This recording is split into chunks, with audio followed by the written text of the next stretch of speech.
कहानी का नाम है पलाश। दो साथियों ने एक दूसरे को देखा और देखते ही हंसते रहे। दोनों को अपनी हंसी में अपने बैचलर होने का एहसास हुआ। आखिर वहाँ जाकर क्या करेगा जो तू यहाँ रहकर करता है? वक्त पर चाय पीना, वो भी सलीके से। चाय का पॉट अलग और दूध का पॉट अलग, ऊपर लगे हुए आकर्षक रंग का कवर। तो तू वहाँ जाकर मेरी नफासत की ज़िंदगी को नए सिरे से शुरू करेगा छत्तीसगढ़ में। शुरू तो मैं रोज़ ही नए सिरे से करता हूँ ज़िंदगी को, पर ज़िंदगी है कि मुट्ठी बंद करने पर तो उसका एहसास महसूस करता हूँ, और मुट्ठी खोलते ही लगता है ज़िंदगी थी ही नहीं अपने पास। अपने इस उदास मन से तू छत्तीसगढ़ के उन आदिवासियों के स्कूल में करेगा क्या? यही खुद से पूछ रहा हूँ। सुबह तेरे साथ बीत जाती है, शाम आने वाले मित्रों, कलाकारों, नृत्यांगनाओं की संगति में बीतती है। सोचा है जाते ही एक छोर से दूसरे छोर तक छत्तीसगढ़ में घूमूंगा और तेरे लिए छत्तीसगढ़ पर एक किताब लिखूंगा। वो तू लिख चुका। यहाँ रहते हुए तूने अंग्रेजी में एमए करने के बावजूद शायद ही कभी किसी आधुनिक कवि को पढ़ा हो। ये पढ़ना लिखना तो तेरा काम है। तब वहाँ जाते ही स्कूल की एक एक लड़के लड़कियों को गौर से देखियो, उनके करीब आने की कोशिश कीजियो।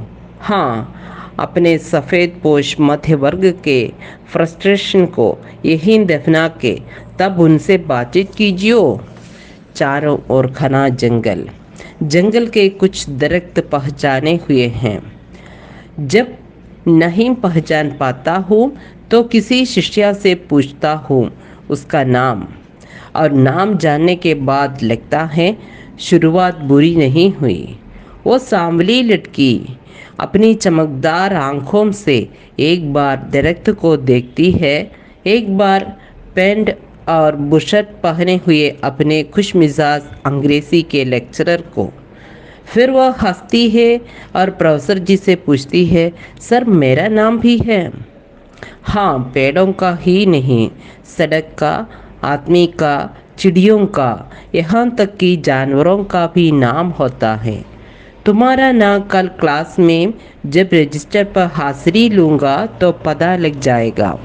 सर वह तो क्लास की बात है, मुझे माम बहुत मानती है, और मैं जब आपके बारे में बात करती हूँ तो वह खुश होती है। खुश होने पर माम बहुत सी चीज़ें बनाती है, फिर उन चीज़ों के साथ आपका नाम याद करती है। गोया में पानी में घुलने वाला कोई द्रव्य हूँ या नमक?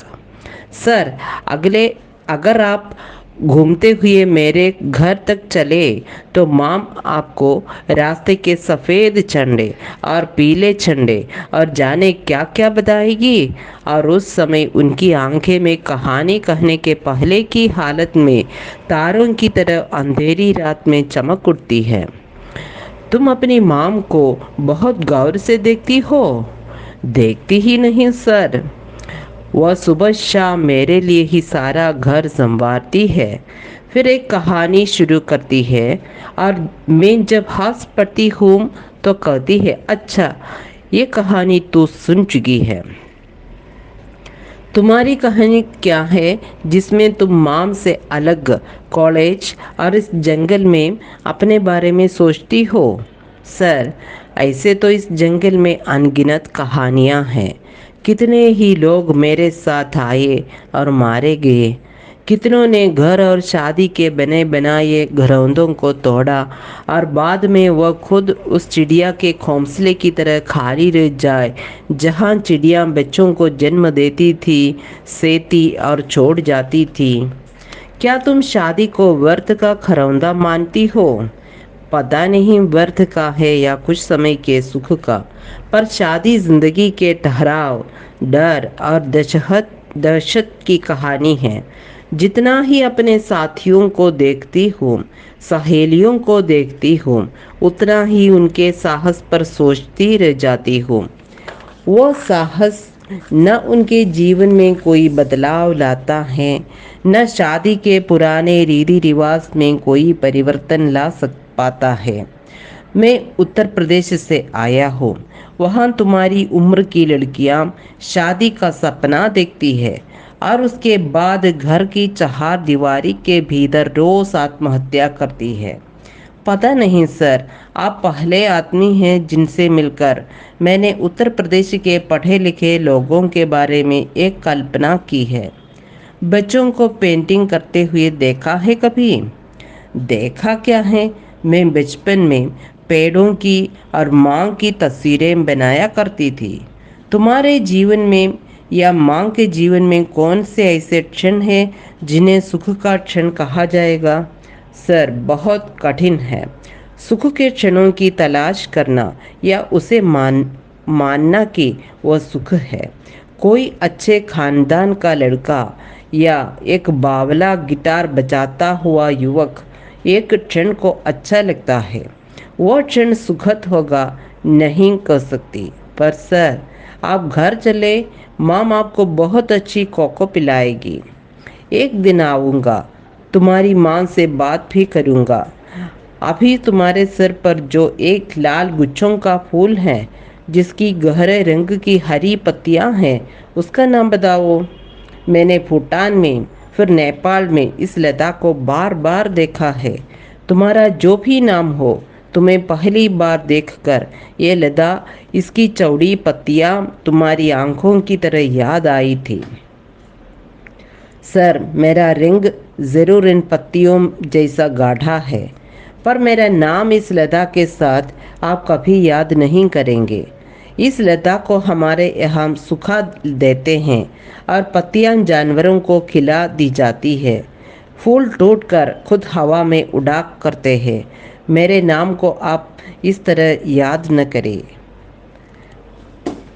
प्रियमणि, यहाँ आकर लगा ही नहीं कि मैं मध्य वर्ग का सफ़ेद पोश अंग्रेजी दा हूँ। इन लड़के लड़कियों में स्कूल और घर के बीच की दूरी नहीं है जो हमारे समय में थी। कम से कम तुम बैडमिंटन के लिए जब अपनी पोशाक में शाम को आते थे तो मिस रीता तुम्हें ही देखा करती थी, और मिस जानवी की तो याद होगी ही।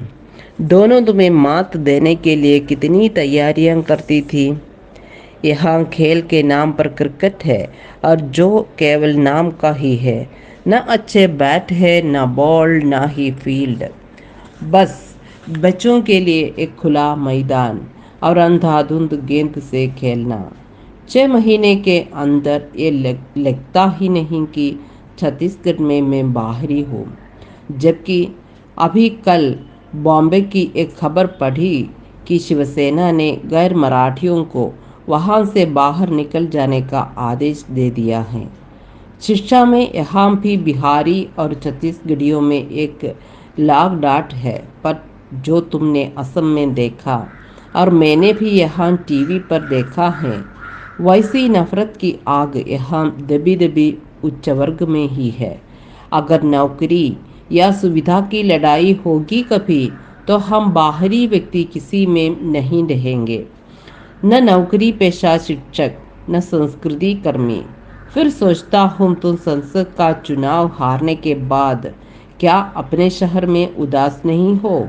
आखिर कौन सी पूंजी या खजाना तुमने 5 साल में जमा कर लिया था? तुम जैसे अपनी उदासी परेशानियाँ मुझसे भी छिपा लेते हो, पर क्या वो कभी छिपती हैं? यहाँ जिन विद्यार्थियों से मिला, खास तौर पर लड़कियां बीए और एमए में अधिक है, वह यूपी से अधिक खुली यानी दबंग है। न बेवजह हंसती हैं, न बेवजह लड़कों के देखने छेड़ने फिल्मी अंदाज में गाने पर नाराज होती हैं। मुझसे वो इस तरह बात करती है जैसे इनके घर का ही एक अभी अभी बना मित्र हूँ। ऐसे भी घर और स्कूल के बीच कोई दूरी नहीं है। दूरी में महसूस मानसिक दायरे की करता रहा हूँ। जैसे लड़कियों के स्कूल में दरवाजे बंद कर देना या गेट पर चौकीदार बैठना। नहीं, ऐसा कुछ नहीं है यहाँ।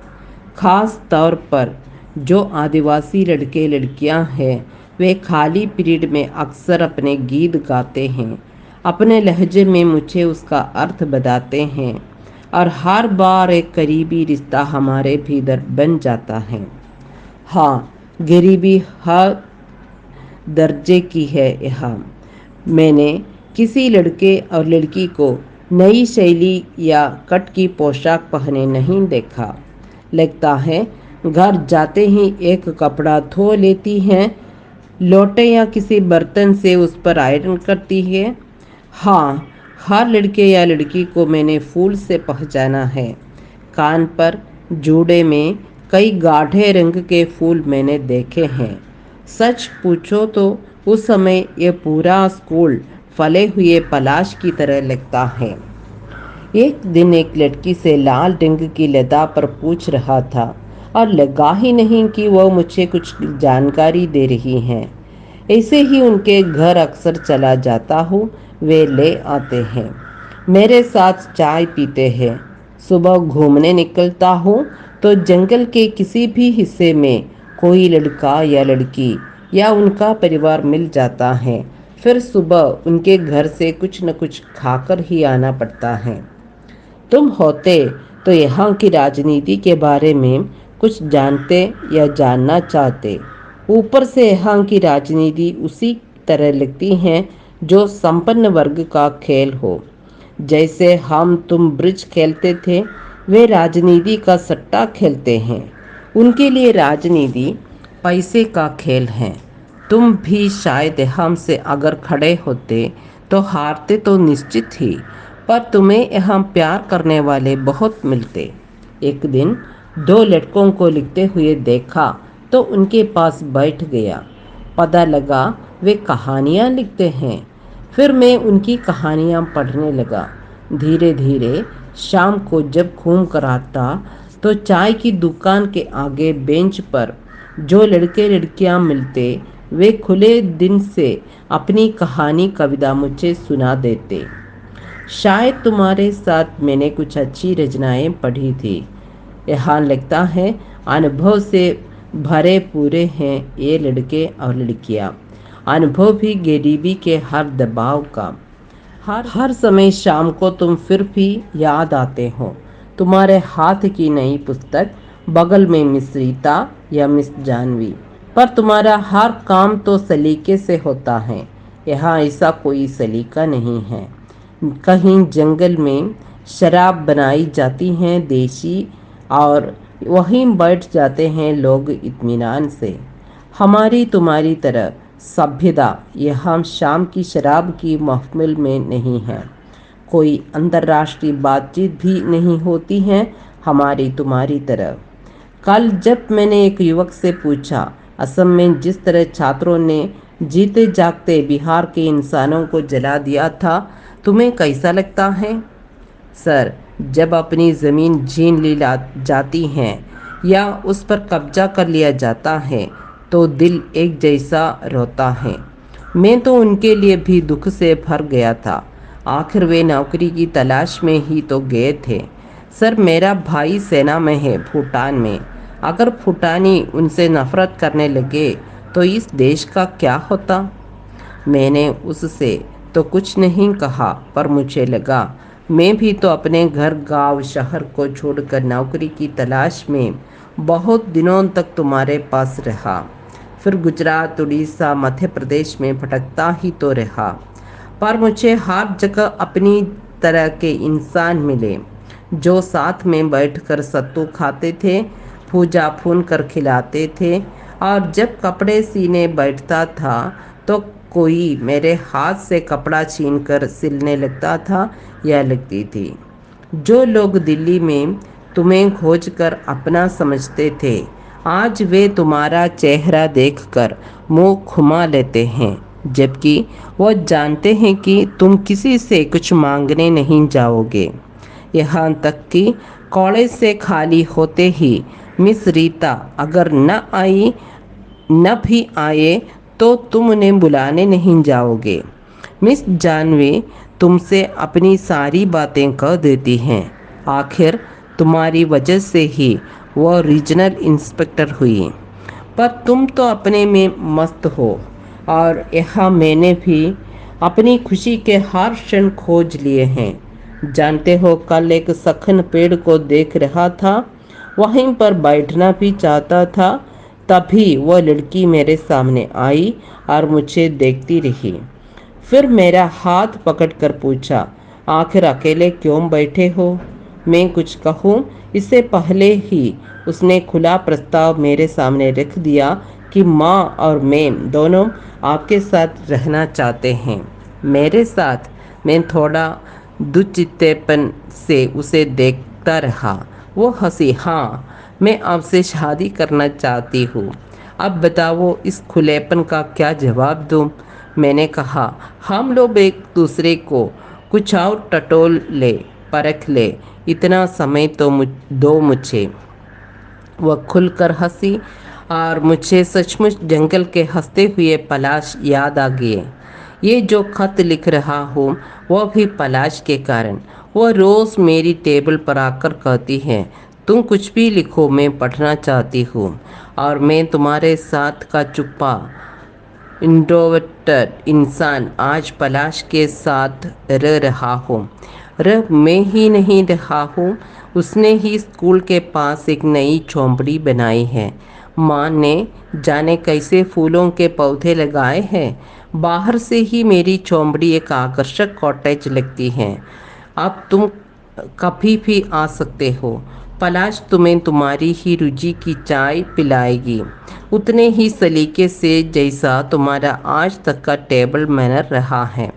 पलाश मेरी बात यानी इस खत की एक एक बात गहरी सांस लेकर पढ़ रही हैं।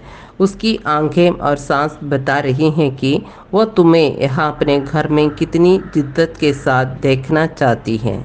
तो पलाश ने भी एक वाक्य लिखा है इस चिट्ठी में, मणि बाबू आप अपने घर में नहीं आएंगे? वाकई तुम्हें ये पूरा इलाका अपना लगेगा। हाँ, तुम्हारे बैडमिंटन के लिए भी पलाश ने 2 जोड़ीदार खोज लिए हैं। अखबारों में तुमने पढ़ा ज़रूर होगा कि ये तुम्हारा जंगल नक्सलवादियों का खतरनाक इलाका है।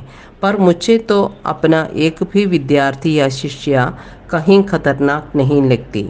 हाँ, वो सब नाटक खेलते हैं, अपने ज़मीन के लिए लड़ते हैं, तो उनके अंग अंग से आने वाले हिंदुस्तान का सपना नजर आता है। पता नहीं गरीबी के भीतर एक खतरा उठाकर वो सपने कैसे बचाए हुए हैं। तुम्हारा मानव।